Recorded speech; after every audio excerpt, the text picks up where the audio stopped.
Blog Talk Radio. Welcome to Women Who Rock with Success, a digital media source for professional and entrepreneurial women. Did you know that we can be found on Google Play, Roku TV, Amazon Fire TV, Sam's Broadcasting, AutoCast, and more? Women Who Rock with Success airs live each Tuesday at 9 a.m. Central Time, followed by our latest brand, Women Who Rock Investigates. We handpick professional women in many areas who can provide credible information in their field to build your business and lifestyle. To learn more about us, just visit our website at www.womenwhorockwithsuccess.com. And good afternoon, and thank you for tuning in for our 1 o'clock segment on today. This is your host, Ms. Diane Winbush, and of course our audiences know that we are a media mogul. We have different platforms for women and for men, and so one of them is also reform, and it's prison reform. And so it's one of our pet peeves, of course.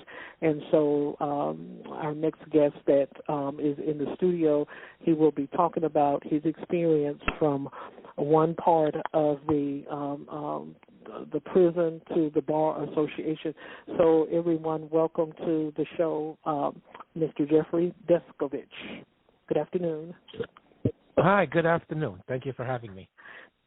You are so welcome. And so we're going to start by, we want to learn a little bit more about you, a little bit first about as your childhood is growing up, and then as to how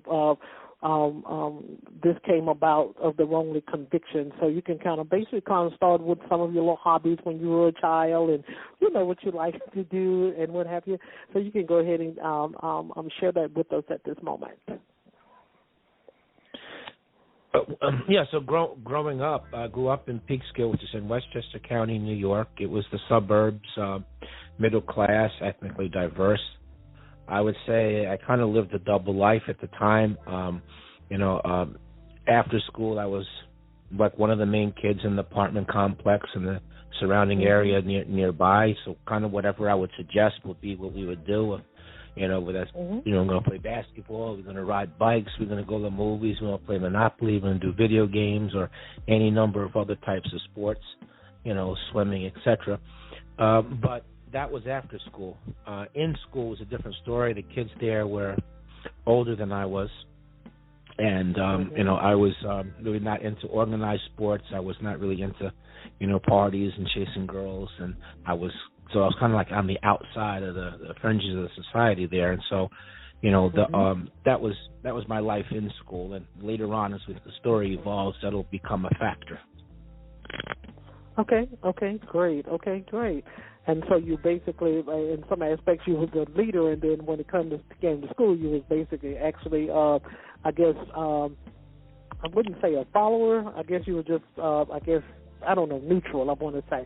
So we want to get into the aspects of the wrongly conviction, because we know that there is a huge issue in the system, and I want to also say that's the reason why I'm going back for my master's in juris, even this fall in about a month, because some things need to be corrected. I won't be able to correct it all, but I do believe that those that have a prison reform positive mentality will be able to correct and be able to encourage others to be able to follow the same trend.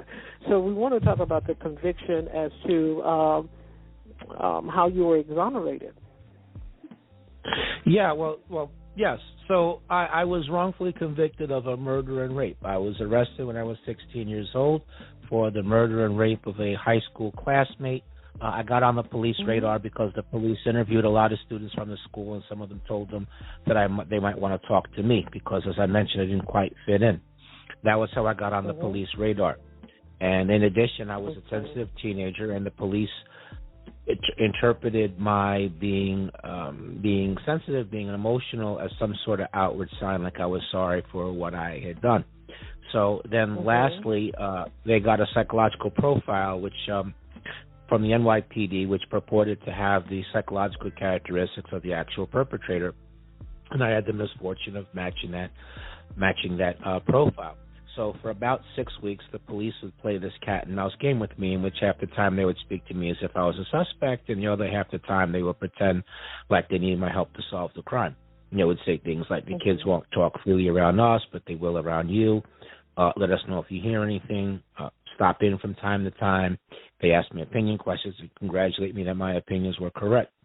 Now, my coming from a single-parent household intersected with this good cop, bad cop technique, because I began to look at the officers pretending to be my friend as like a father figure, and because prior to being a teenager, because I wanted to be a cop when I grew up, and so, that Jeff is this junior detective investigator helper, and that was how they were able to pull the wool over my eyes on that. And so eventually, they got me to agree to take a lie detector test by telling me they had some new information that had come into the police file, and they wanted to share that with me, and that would allow me to be more helpful to them.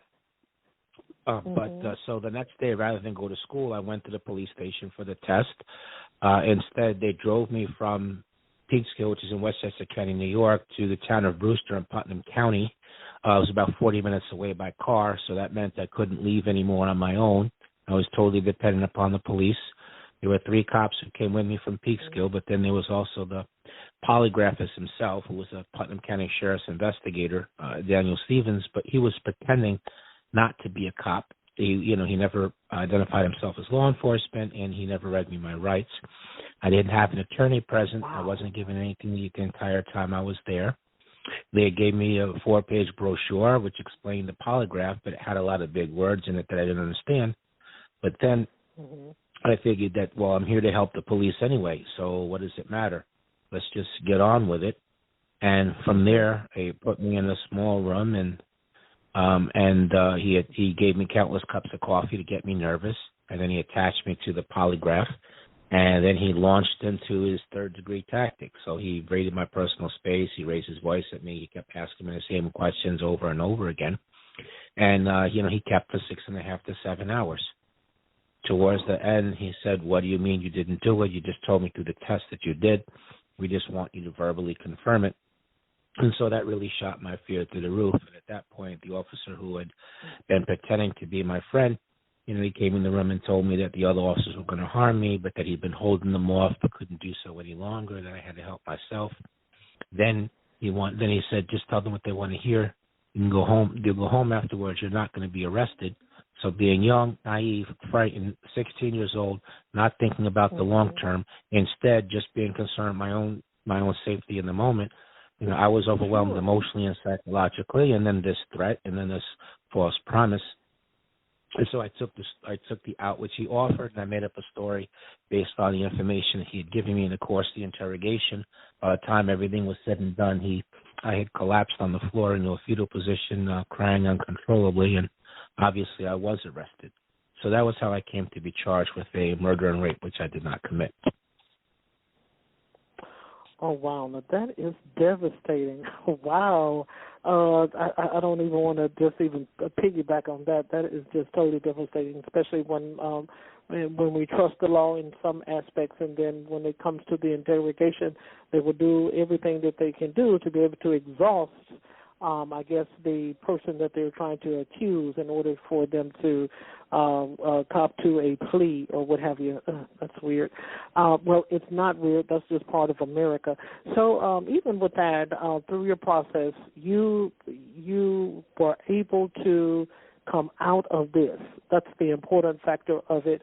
You were able to come out of that. So even with that, when you got exonerated, and I'm pretty sure these. Yeah. So I just wanted to explain how I got convicted first. I mean, that's just the arrest.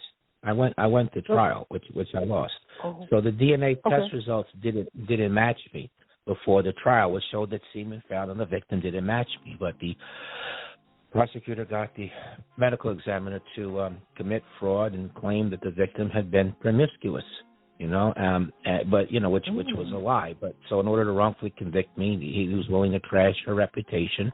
Victim's family was not coming to court, so they had no idea what was being said about their daughter in court. And then taking it a step further, the prosecutor mentioned another person by name that he claimed had slept with the victim, but he never he never tried to prove that. He never called him as a witness. He never got a DNA sample from him.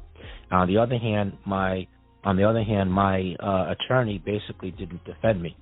He didn't call my alibi as a witness. He never explained to the jury the DNA not matching me. He never used that to challenge the conviction. He rarely met with me. He should have never represented me because of a conflict of interest. So this other youth that the prosecutor was falsely saying had slept with the victim was represented by another member of the same public defender office, and specifically by the lawyer who was supposed to be supervising him on my case. So that conflict prevented the defense from asking him for a DNA sample or the defense from calling him as a witness. Lastly, the interrogation was not videotaped, it was not audio taped, there was no signed confession, just the cop's word for it, and as a result of that, when they came to court, they left a threat and false promise out of their story.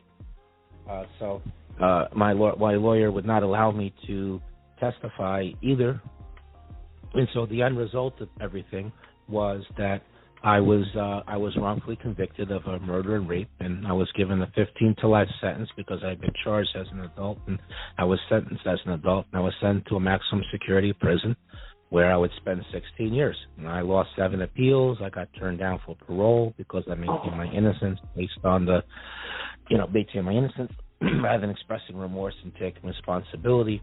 Ultimately, I was exonerated by further DNA testing through the DNA data bank, which identified the actual perpetrator, whose DNA was only in the data bank because left free when I was doing time for his crime. He killed a second victim 3.5 years later, his school teacher who had 2 children. So my conviction was overturned on September 22nd, 2006. All the charges were dismissed against me on actual innocence grounds November 2nd, 2006, whereas the actual perpetrator was arrested and convicted. Right. Wow. So how did what position did that put the DA as well as your paid attorney in? I mean, I'm pretty sure after you got exonerated or you were coming up for exoneration, I'm pretty sure that they got news and wind of it. What position did it put them in? Was it basically like I didn't have a paid attorney. I didn't have a paid attorney. What happened at the end was the Innocence Project agreed to represent me, so that was the first key. The second thing was that the district attorney allowed a different district attorney took office, and she allowed me to have the further testing. And then the third thing is we got lucky that the actual perpetrator's DNA was in the data bank. So all those things came together, and in order for me to be exonerated. Wow, that's something. That is absolutely something. So we've discussed and talked about the incarceration. We have talked about the exoneration, and then also we want to be able to share. When did you decide to turn the exoneration into, look, I'm going to do something with this. I'm going to make a change. I want to make an impact on others. I want to help others. And I also want to be able to share with others how they can obtain services from me, or what have you. In regards to that, what was that point? Was it while you were incarcerated or when you knew that you were going to be exonerated, is that you made this pivotal point in your life where you wanted to turn from where you were basically to where you are right now? Well, I kind of daydreamed about it within the last 2 or 3 years. I was in what turned out to be the last 2-3 years in prison. And I just remember thinking, man, if I ever get out of here, I'm going to become an attorney and help exonerate other people in the same position as me. But it was kind of just like daydreaming out loud because the odds of that happening, appeared to be remote. Then when I was exonerated, when I was released, when I did an off-the-cuff presentation for about 2.5 hours at the press conference, and I realized I could be part of the innocence movement without necessarily being an attorney. And so for the first 5 years, I was an individual advocate. So I was speaking across the country. I was a columnist for a weekly newspaper. I was doing regular media interviews. I was meeting with elected officials. I got a scholarship from Mercy College to finish the bachelor's degree, which I was a year short of at the time. Funding was cut for college education for prisoners. I decided to get an additional credential to help me in my advocacy work, so I got a master's degree from the John Jay College of Criminal Justice with my thesis written on wrongful conviction, cause, and reform. Now, during that time, I was simultaneously going through a lot of difficulties in terms of reintegrating because I was released with nothing. It turned out that it would take 5 years for me to be compensated, so I had to deal. So I didn't have consistent. I was never able to get gainful employment, so I lacked stability of housing. At one point, I was a couple of weeks away from a homeless shelter. I had to deal with the psychological after effects of wrongful incarceration. There was a stigma of having been incarcerated for 16 years, wrongfully, yes, but still incarcerated. So, how much of that rubbed off on you? So there was that. The world was different. Technology was different. Cell phones, GPS, internet had not as yet been created. Culture was different. Cities and towns looked different. Different people lived there. So I felt like I was in a parallel world. It was kind of awkward when I'd meet up with members of my extended family because I had minimal to no contact with them while I was in prison. So I was different now, and I was older, and they were different also. So that was a difficult 5-year period. But then I was financially compensated, and I wanted to go to the next level. So I had just been able to nibble on the edges a little bit in terms of freeing people. I mean, prior to that, the bulk of my work as an advocate, like I described, was really limited to doing policy work and public education. But when I suddenly was compensated, I wanted to be involved in freeing people. I mean, prior to that, I could use my name in a press release for someone else's case, or I could show up in court with a visual impact on the judges, or I could write about a case as a columnist, but that's really just nibbling on the edges a little bit. So when I did get compensated, I decided to take $1.5 million from what I received, and I started the Jeffrey Deskovic Foundation for Justice, which has as its goal freeing wrongfully convicted people as well as the policy work. So since then, we've been able to get 11 people home and wrongfully imprisoned. We helped pass 3 laws. I'm an advisory board member of a bigger coalition called It Could Happen to You, which the foundation is part of, and we were able to pass 5 additional laws, including independent oversight for prosecutors. We do policy work now in New York, Pennsylvania, California. I'm active in all 3 chapters. And at some point, it became not enough for me to sit in the front row of the courtroom. I wanted to be able to sit at the defense table and represent some of the clients and make some of the arguments, hence going into law school and becoming an attorney. Okay, great. So before we get into the Deskovic Foundation, I wanted to ask a question as to had you received as of yet an openly or public apology from you, especially from your defending attorneys as well as the DA and the prosecutor? Have they actually tried to meet with you face to face and say, "Hey, look, we're sorry, we got this wrong," and things. We did not sample all of the evidence, or we perhaps rushed to judgment. Did you receive any of those types of, I would think that would be a award achievement if someone would humble themselves and say, "Look, I got this wrong." So did you receive any of that? Short answer is no. A slightly longer one would be that the judge apologized to me, that agreed to the exoneration, but that was not the judge that presided over the trial, which resulted in my wrongful conviction. I got an apology from the prosecutor in the courtroom and the district attorney, but that was not the district attorney when I was wrongfully convicted. That was not the prosecutor who wrongfully convicted me, and none of the other people involved ever apologized to me. Oh, my goodness. Good grief. Wow. Okay. Well, hopefully they have been able to have a lot of time to be able to review, look, see, watch your speaking engagements and listen to your interviews as well. So perhaps maybe that's enough, regardless whether you had received it or not. So that's sufficient enough. So we want to talk about the Deskovic Foundation, and we want to be able to want you to share as to how does the step process or initiative process work, and that's in regards to do you all go and search out for those that you feel that are innocent, or do you allow those to come and apply? So, for example, with a prison reform organization that we have, everybody says they're innocent, and then after you read their file and their case, you'll see some things, some discrepancies in there, but then there are some things that's left out and what have you and things. And so that's something that I want to be able to ask in regards to that, how individuals can be able to apply for your services. Well, people come to us. Every time I do, media, whether it's new media or traditional media, or every time I do speaking engagements, I usually get a bunch of new applications. But friends and family of people who allege they're wrongfully imprisoned, they hear of me that way, and I am. It's weird to say it, but I am kind of a legend in the New York State prison system. People there who go to the law library, they know who I am. So people do apply. They typically write us a letter.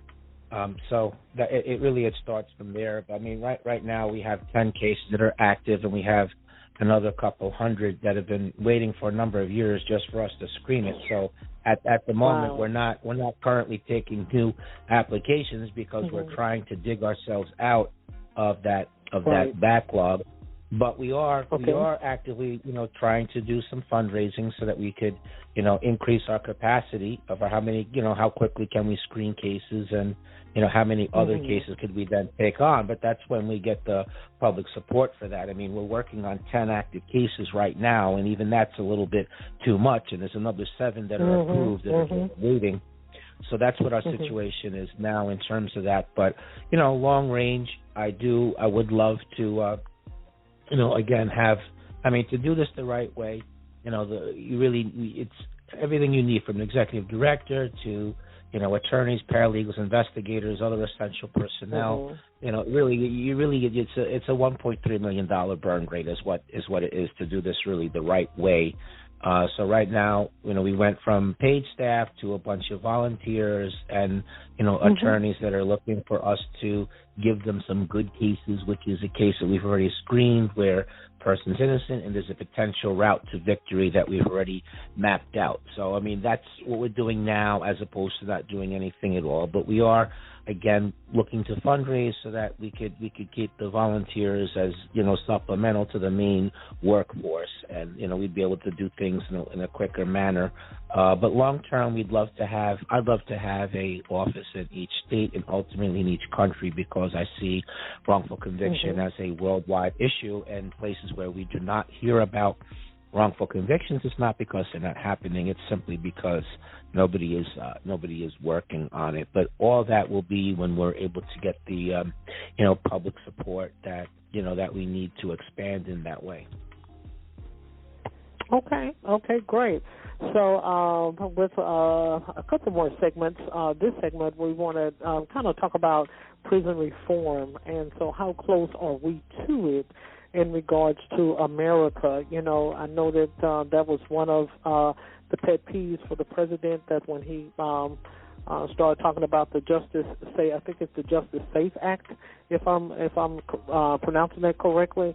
And so, of course, that entails with bail reform and what have you. So, are we any closer, in your terms? Are we any closer to making that work in America? Because we see so much. We just saw the BOP chief on the hot seat with the House Speaker back here in April of 2021, and that's because of all of the things that have went on, during the COVID with prisoners and how they were treated, and of course there was a lot we lost in America due to the COVID, and there were no answers for the family. So you think we're a little bit closer, or we still got a lot of milestone work to do in that area?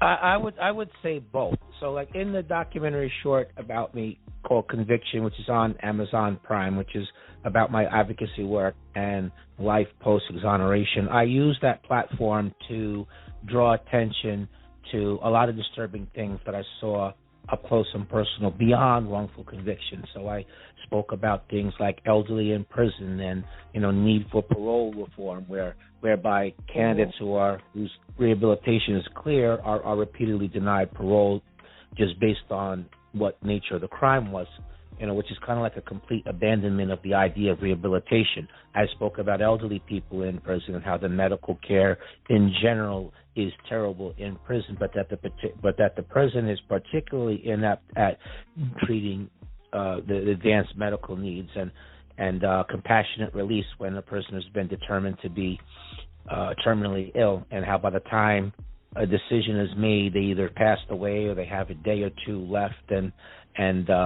solitary confinement and mass incarceration, and people return to prison for like 1 or 2 years on technical parole violations, meaning that imagine someone returning back to prison because they're supposed to be home at 8 o'clock and instead they got home at 8:10, and so their punishment is to be in prison for a year or 2 years. So I talked about those things and, the need for college education in prison, whereas there's a 68% national average of recidivism rate, much lower for a college-educated formerly incarcerated person, which it's obvious why, because if you expand someone's horizons, if you equip them for gainful employment, obviously they have a much better chance at getting gainful employment and then staying free, not going back into a life of crime, and rather than being a drain of tax dollars to pay for incarceration, they could pay into the tax base. So all those are amongst the issues, and the need for prisoner reentry and just cracking down on the prisoner-on-prisoner violence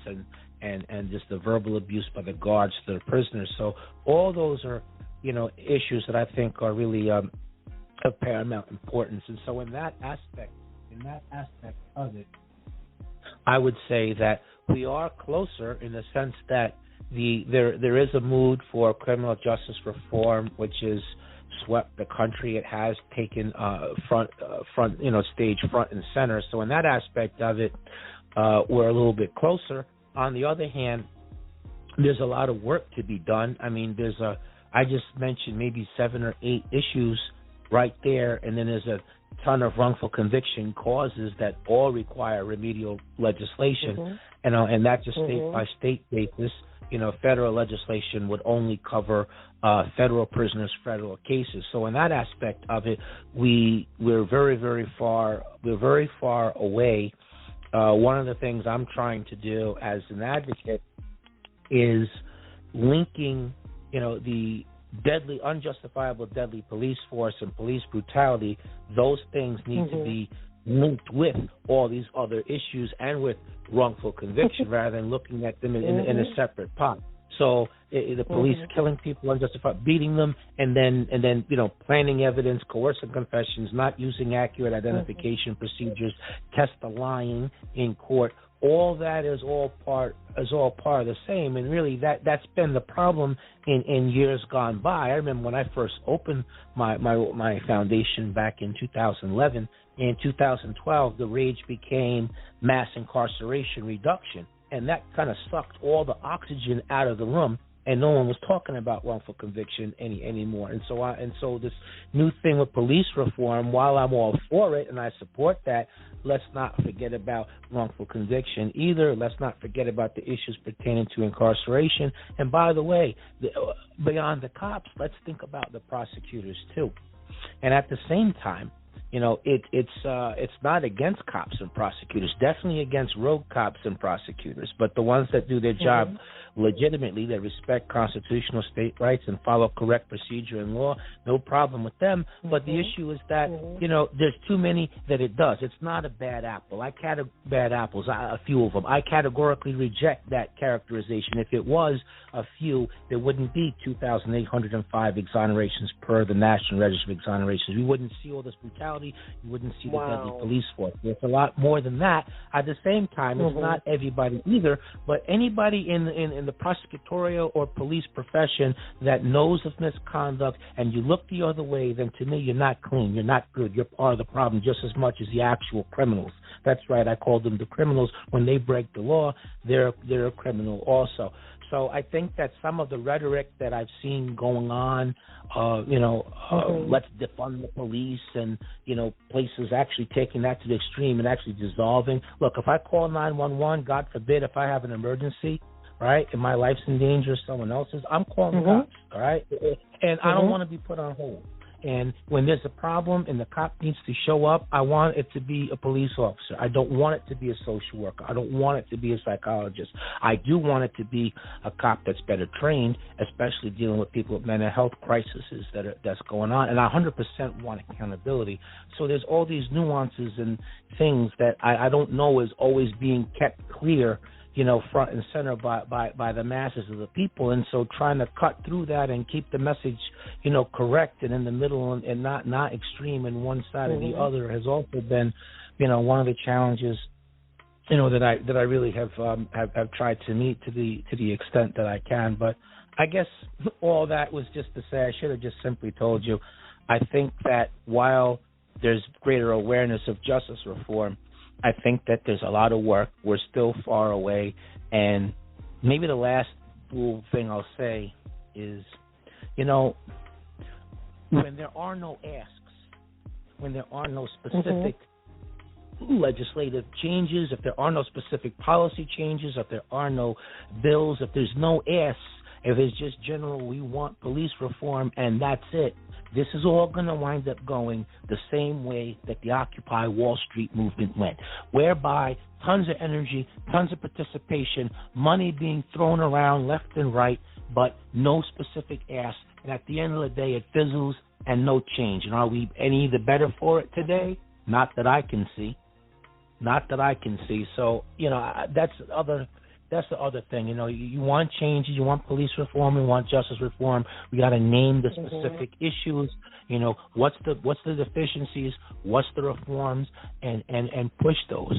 And really too much of the reform work, in my opinion, with respect to wrongful conviction, too much of it is just about state to state. When people talk about that as a movement, we're not talking about that federally. What about the federal cases? Well, those cases suffer from the same things. When we talk about all these different justice reform issues, those apply as to the federal system, but that's not what the advocates that are working in the federal space, no one's focusing in on that. They're just focusing in on just on the state of it's a state issue, but that still plagues the federal system. And really the thing that seems to get the most currency in terms of addressing federal cases would have to do with, the whole marijuana issue and people incarcerated for decades and still sentenced to decades on marijuana, and mass incarceration reduction, which I'm in full support of both of those things. But what about all those other issues that are not being spoken about, not being addressed? And I really feel in closing that the polarization, the political polarization of the country right now, whereby if a Democrat introduces a bill, then that means automatically that none of the Republicans are going to agree for it. If the Republican introduces a bill, well, that means all the Democrats need to oppose it. And so it becomes not about right or wrong or criminal justice reform. It just becomes about partisan politics. And to me, that's not helpful. Right. Justice reform is critical. Okay, it's not a partisan issue. It's a human rights issue, and it should not be subjected to the ebbs and flows of political tide, whereby when one party takes power, if you were rolling and pushing and collaborating with politicians of the other side, well, then you're just going to have to wait until the political tides reverse. And if you were on the other side, no, we need to make progress by leaving all that behind. Y'all fight about all that on your own time. But for right now, right here, right now, on this issue, I'm working with who I can work with, when I can work with them, in whatever way I can work with them. Let's get all this done. But that's what I'm pushing, but that's not really what's going on. It's still too much polarization, and I just feel strongly that we need to pitch the tent and continue to push all these issues as bipartisan. Absolutely. Thank you for that response. Very well detailed, because it's just really ridiculous. I think prison privatization of the prisons, I think that may play a huge part in it as well, where people are getting cutbacks, financial cutbacks, in that. And so as well as all of these other things that are, going on with prison reform, and I'm pretty sure that once the prisoner may read it, what have you, in their local newspaper that they may be able to retrieve at the institution and what have you, they probably get excited, and then only to know that it's probably something that's going to be pushed back down the line. And I think that President Biden is doing a very good job of trying to bring some things to the forefront, but you have these I hate to use this word, these underdogs, if I can be able to use that term. You have underdogs where they perhaps may be working against certain things to be able to keep things maintained. Mississippi is one of the states is just terrible in their incarceration. Their living arrangements are deplorable, and I think the governor just agreed just about a couple of months ago when he got into, he's been in office for a while, but when he first got into office, oh no, we're not for prison reform, but he apparently some of the other legislation may have came down on him kind of hard about that and what have you, and so now he's getting into prison reform. And so, I think that it is needed here in America. I think we need to have more of it where people can have, and even with this police reform and things, my issue with that, it's ridiculous how I can be able to have other tools that is on my body, which is like I can throw spikes. I can to stop a criminal if I really want to. We have overlooked the imminent danger law. If someone is running away from you, they're no longer posing, imminent danger to you. And we have tasers, but we forget about the tasers. We forget about not the mask, but we forget about the mace that we have, and then we go straight to the gun. And I feel that it's a training issue. I feel that sometimes individuals, either they feel that they're a hero and I'm going to be a hero today, or that it may be something that they're being trained. I feel that's the reason why a lot of times you will see these individuals, they'll start to resigning. Soon as a police officer kills an individual without cause and without merit, or with some type of reason that will not fly with the public, then they'll start these directors, and also with the individuals that are on these platforms, chief of police, they'll start to resigning. I feel it's a training issue and what have you. But we've came some ways, and we need some far ways to go. So even with that, I would like for you to share as to from the prison bars to the Bar of Association as an attorney, as to the impact and empowerment it has given you. I know it has helped other individuals that your organization have exonerated or what have you, but what has this been an impact for you? Well, I think that number one, it brings an additional layer of credibility. In addition, and beyond that, have been able to enter some of the cases as co-counsel, which, wouldn't have happened before. And in one of our cases, my entering the case as co-counsel resulted in our client being able to be given DNA testing, whereas that was, on the eve of arguing about it in court. But beyond that, I think that being an attorney has also gained me access into some unusual quarters, So what I mean by that is I have been able to serve, attorneys, whether prosecutors, defense lawyers, or even judges, they're required to do a certain amount of what's called CLEs, continued legal education. And so I've been able to co-instruct as an instructor CLEs in front of groups of prosecutors, district attorney offices. I've been able to. I've served on the transition team for the new Westchester County District Attorney's Office, the Conviction Integrity Unit, helping to draft guidelines and recommendations for them setting up their conviction review unit. And, I did serve on the Peekskill Police Task Force Reform Group on the policy subcommittee, whereby I worked with the sitting police chief in Peekskill, which is where everything happened to me at, county police officer, retired cop, and we, was able to achieve consensus on various changes in the Peekskill Police Policy Manual. So I think that it's helped on those aspects of it. It certainly has resulted in my being able to do a lot more media and new media interviews. So there's an additional level of excitement about having me on different shows, and I'm enjoying it because raising awareness, educating the public is part of doing policy work. It advances the issues. The more people are aware of issues, then the more public support we have for justice reform.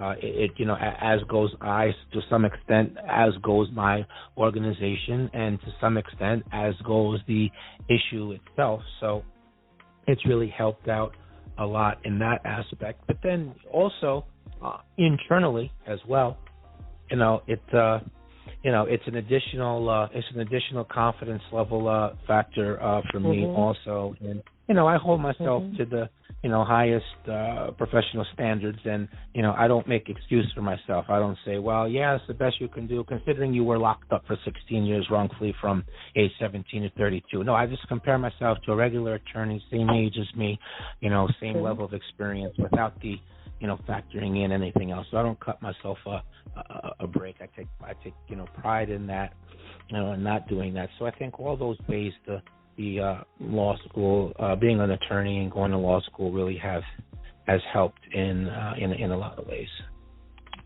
Okay, great. So with that being said, that's going to be the end of our show, but of course we do not allow our guests to leave the studio without them sharing as to how the audience can be able to follow them. Any books that you have published, Mr. Deskovic, you can be able to share that. Your website at this time, or any upcoming speaking engagements, you can be able to share that with the audience. Sure. So in terms of how people can reach me, there is the website, www.deskovic.org. That's DESKOVIC. I don't as yet have a book out. I do have one 95% written, but I'm waiting for the right offer to come from the right publishing company to then get that in print. But in the meantime, there is a documentary short out about me, as I mentioned before. It's on Amazon Prime. It's called Conviction.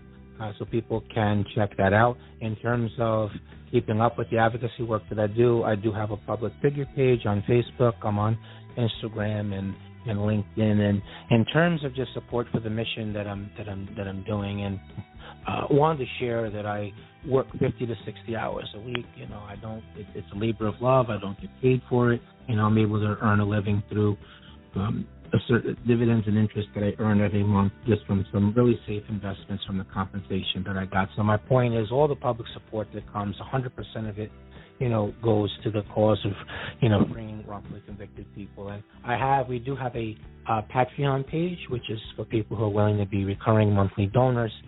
Imagine for a second, what if 25,000 people were willing to sacrifice $3 to $5 a month on a recurring basis for the purpose of freeing wrongfully convicted people, for the purpose of pushing policy changes aimed at preventing that from happening in the first place? That would give us close to $1 million budget. And who can't afford $3 or $5 on a recurring? You're going to miss that. But if a lot of people do that, then, we'd be able to, increase our capacity, attorneys, investigators, paralegals, other essential personnel, to really blow this thing out. If we could get these kind of results on a shoestring budget, what if we were really armed for bear? And so to that aspect of it, I hope that the listeners will see their way clear to, become recurring monthly patrons. But then beyond that, helping to share it word of mouth and social media and other ways. We got to move away from my network. We got to move into the networks of many people. And if politicians of either political party can raise tens of millions, if not hundreds of millions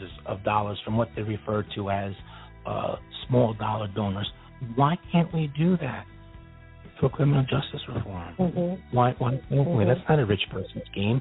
Anyone who would miss $3 as an example? So we need to try to, that's part of just the challenge of trying to break through, of thinking, well, being a contributor, that's only once I make it, that's once I've arrived, that's when I'm wealthy, if I ever get to that station. No, if all you can do that for the politicians, you mean to tell me you can't do that for the organizations that have a solid track record, that have a body of work, that have a budget and a plan and have the metrics. Look, this is what I would do with it. Here's how it could be judged afterwards. And can't be for that, but can be for the other. So it's kind of a question of priorities. And the last thing I'll say is this, is that we need to vote. We need to vote in favor of political candidates who are supporting justice reform, again, of either party. stop skipping out on jury duty, by the way. We need people who are going to go in there and scrutinize the prosecutor's case. And if they don't prove it beyond a reasonable doubt, you know what to do. On the other hand, if they do prove it, well, look, I'm not supporting people getting away with crimes neither. So if it is proven beyond a reasonable doubt to convict, but too many times it's not. Everyone skips out on it, and we're just left with people that are not scrutinizing, prosecutor's case, and people get convicted wrongfully all the time on really flimsy cases that should have really never been brought to court, much less turned into a conviction. Absolutely, absolutely. We have enjoyed you today as our guest in the studio. We thank you so much, Mr. Deskovic, for being our guest here on Women Who Rock with Success, and hoping that you'll continue your endeavors to be able to help so many and to be able to bring so many out as an exoneration, so individuals can be able to get on with their lives just like you have. You've made a very big, huge landmark with your life. You did not allow it to just, lay down and, well, this is what happened. You got up and you start to running with it. And so, of course, that's what we would like for other prisoners and those that are going to be exonerated through your organization to be able to do. So thank you once again for being our guest on today, and we hope to have you back on the show real soon. So it's probably more like a Q&A for individuals on the platform. So thank you once again, and have a great day. Have a great day. You know how to reach me. Would love to come back to Q&A or any other purpose. Have a great one. Thank you for sharing your platform today. You're welcome.